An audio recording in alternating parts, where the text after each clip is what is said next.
నమస్తే ప్రజలారా, last 24 hours news number 49 కి స్వాగతం. ఇవాళ డేట్ అక్టోబర్ 16, 2025. సో ఇప్పటిదాకా లాస్ట్ 24 అవర్స్ లో జరిగిన ట్రెండింగ్ న్యూస్ అయితే ఇవి. ముందుగా మీకు అందరికి ఎంటీవీ ఛానల్ గుర్తే ఉంటుంది. ముఖ్యంగా 80s 90s కిడ్స్ కి అయితే చాలా ఫేవరెట్ ఛానల్ అన్నమాట. అప్పట్లో మంచి మంచి ప్రోగ్రామ్స్ వచ్చేవి ఈ ఛానల్స్ లో. అలాంటి ఛానల్స్ ని ఇప్పుడు క్లోజ్ చేస్తున్నారు అనమాట పర్మనెంట్ గా. సో దీనికి కారణం ఏంటంటే ఈ ఛానల్ మెయింటైన్ చేయడం కష్టమైపోవటం, ఈ ఎంటీవీ ఛానల్స్ కి ఆదరణ తగ్గిపోవటం, ప్లస్ ప్రొడక్షన్ కాస్ట్ ఎక్కువైపోవడం వల్ల ఈ ఎంటీవీ ఛానల్స్ అన్నిటినీ క్లోజ్ చేయాలని చెప్పి ఎంటీవీ కంపెనీ నిర్ణయించింది. ఇది డిసెంబర్ 31 నుంచి అమలులోకి వస్తుంది అనమాట.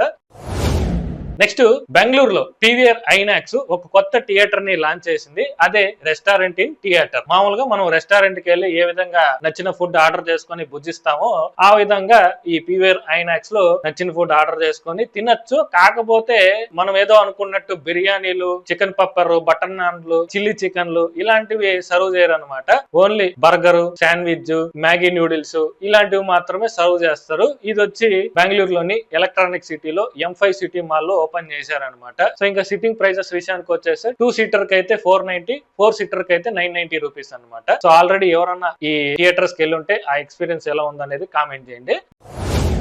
నెక్స్ట్ మీకు తెలుసా సింగిల్ టీచర్ తో నడుస్తున్న గవర్నమెంట్ స్కూల్స్ ఎన్ని ఉన్నాయనేది? రీసెంట్ గా మినిస్ట్రీ ఆఫ్ ఎడ్యుకేషన్ ఇచ్చిన డేటా ప్రకారం 2024-2025 గాను ఒకే టీచర్ తో నడుస్తున్న స్కూల్స్ సంఖ్య 104,125 ఉన్నాయి. అందులో చదువుకుంటున్న విద్యార్థుల సంఖ్య వచ్చి కేవలం 33 లక్షలు మాత్రమే. అదే స్టేట్ వైజ్ చూసుకుంటే నేను ఇక్కడ డిస్ప్లే చేస్తున్నాను చూడండి. సో అన్ని వద్దు, ముఖ్యంగా మన తెలుగు రాష్ట్రాలు చూద్దాం. ఇక్కడ మన ఆంధ్రప్రదేశ్ లో ఒకే టీచర్ తో నడుస్తున్న స్కూల్స్ 12,912 స్కూల్స్ ఉంటే అందులో చదువుకుంటున్న విద్యార్థుల సంఖ్య 197,000 మంది మాత్రమే. అదే తెలంగాణలో చూసుకుంటే 5,000 స్కూల్స్ ఉన్నాయి, చదువుకుంటున్న వాళ్ళేమో 62,000 మంది ఉన్నారు. సో దీన్ని బట్టి మన తెలుగు రాష్ట్రాల్లో ముఖ్యంగా ఆంధ్రప్రదేశ్ లో గవర్నమెంట్ స్కూల్స్ లో ఎడ్యుకేషన్ ఏ విధంగా వెనుకబడి ఉందనేది అర్థమైపోతుంది.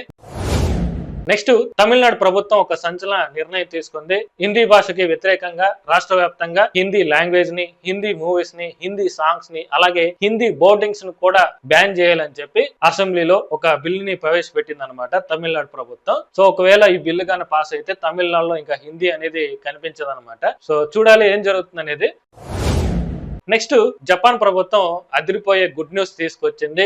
జపాన్ లో చిన్నపిల్లలకి ఎగ్జామ్స్ అనేది లేకుండా బ్యాన్ చేశారనమాట. అక్కడ అప్ టు 4th క్లాస్ వరకు ఎగ్జామ్స్ అనేది ఉండదు. గతంలో అయితే 3 years పిల్లల వరకే మాత్రమే ఉండేది. ఇప్పుడు 4th క్లాస్ వరకు పెంచారు. అయితే ఎగ్జామ్స్ కాకుండా ఏం నేర్పిస్తారంటే బిహేవియర్ మీద, మారల్ ఎథిక్స్, వాల్యూస్, ఆత్మవిశ్వాసం, ఇంకా వాళ్ళ పనులు వాళ్ళు ఎలా చేసుకోవాలి అనే వాటి మీద ట్రైనింగ్ ఇస్తారు. 5th క్లాస్ కి వచ్చిన తర్వాత యథావిధిగా ఎగ్జామ్స్ అనేది పెడతారనమాట. సో ఇలా చేయడం వల్ల చిన్నపిల్లలకి ఒత్తిడి అనేది రాకుండా, ఎగ్జామ్స్ అంటే భయపడకుండా జాలీగా హ్యాపీగా చదువుకుంటారు. ప్లస్ వాళ్ళ ఐక్యూ లెవెల్ పెరుగుతుందనే ఉద్దేశంతో జపాన్ ప్రభుత్వం ఈ నిర్ణయం తీసుకుంది. సో ఇది చాలా మంచి అప్డేట్. ఈ జనరేషన్ లో ఉన్న పిల్లలకి ఇలాంటి ఎడ్యుకేషన్ సిస్టమ్ చాలా అవసరం. మన ఇండియాలో కూడా ఇలాంటిది వస్తే చాలా బాగుంటుంది. ఎప్పుడు వస్తుందో చూడాలి. ఒకవేళ ఫర్ సపోజ్ ఇలాంటి ఎడ్యుకేషన్ సిస్టమ్ వస్తే పరిస్థితి ఎలా ఉంటుంది అనేది కింద కామెంట్ చేయండి. నెక్స్ట్ ఇజ్రాయెల్ హమాస్ మధ్య చీజ్ ఫైర్ జరిగింది. సో దీనికి సంబంధించి ఈజిప్ట్ లో పెద్ద పీస్ సమిట్ జరిగిందనమాట. దీనికి ట్రంప్ తాతతో పాటు ఈజిప్ట్ ప్రెసిడెంట్ అలాగే 20 దేశాధినేతలు అందరూ వచ్చారనమాట సాక్షి సంతకాలు పెట్టడానికి. సో దీని తర్వాత ట్రంప్ తాత పీస్ డీల్ మీద సంతకం చేశారు. అయితే ఇజ్రాయెల్ హమాస్ రాలేదు, కానీ వాళ్ళ తరపున ఈజిప్ట్ ప్లస్ ఖతర్ సాక్షులుగా సంతకం చేశారనమాట వాళ్ళ తరపున. దీని తర్వాత ట్రంప్ తాత ఒక స్పీచ్ అయితే ఇచ్చాడనమాట, మామూలుగా లేదు. సో నేనే ఇదంతా చేశాను, నా వల్ల ఇదంతా జరిగింది, నేను లేకపోతే ఇంత పీస్ జరిగి ఉండేది కాదు, చాలా యుద్ధాలు ఆపాను, చివరికి ఇండియా పాకిస్తాన్ యుద్ధం ఆపింది కూడా నేనే. ఎరా షరీఫ్ నిజమే కదా, సో ఇండియా పాకిస్తాన్ మంచిగా కలిసి ఉంటాయనేసి నేను అనుకుంటున్నాను అనేసి స్పీచ్ ముగించి షరీఫ్ మాట్లాడతారని చెప్పి మైక్ అతనికి ఇచ్చాడు అనమాట. ఇంకా అతను వచ్చాడు చూడండి, ట్రంప్ ని మామూలుగా మొయ్యలేదు. మా దేవుడు నువ్వేనయ్యా, మా కోసం పుట్టావయ్యా అన్నట్టు తెగ పొగడేశాడు అనమాట. అన్నా నువ్వు కింగు, నువ్వు తోపు అన్నా, నువ్వు తురుమన్నా, మామూలుడు కాదన్నా నువ్వు. ట్రంప్ లేకపోతే ఈ రోజు ఈ పీస్ జరుగుండేది కాదు. ముఖ్యంగా ఇండియా పాకిస్తాన్ మధ్య పీస్ జరగడానికి కారణం మన ట్రంప్ అన్నే. సో ఆయన లేకపోతే న్యూక్లియర్ వెపన్స్ తో ఈ పాటికి దాడి చేసుకునే వాళ్ళం. ఎంతో మంది అమాయకుల ప్రాణాలని కాపాడాడు అని చెప్పి ఏదో సన్మాన సభలో పొగిడినట్టు పొగిడేశాడు అనమాట. దీంతో కొంతమంది ఒక వీడియోని బాగా వైరల్ చేస్తున్నారు. ఆ పాకిస్తాన్ పిఎం షబాజ్ షరీఫ్ ట్రంప్ తాత బూట్ కాల్ నాకుతున్నట్టు ఆ వీడియో ఉందన్నమాట. సో నాకు తెలిసి ఇంత అవమానం ఏ అధ్యక్షుడికి జరగదు, ఒక పాకిస్తాన్ వాళ్ళకే జరుగుతుంది అనమాట. సో దీని మీద మీ అభిప్రాయం ఏంటో కామెంట్ చేయండి. నెక్స్ట్ అందితే జుట్టు అందకపోతే కాళ్ళ బేరాలన్నట్టు పాకిస్తాన్ పరిస్థితి అలా ఉందన్నమాట. ముందు సోడా లాగా బుసబుస అని పొంగుతారు, తర్వాత తుస్సమంటారు.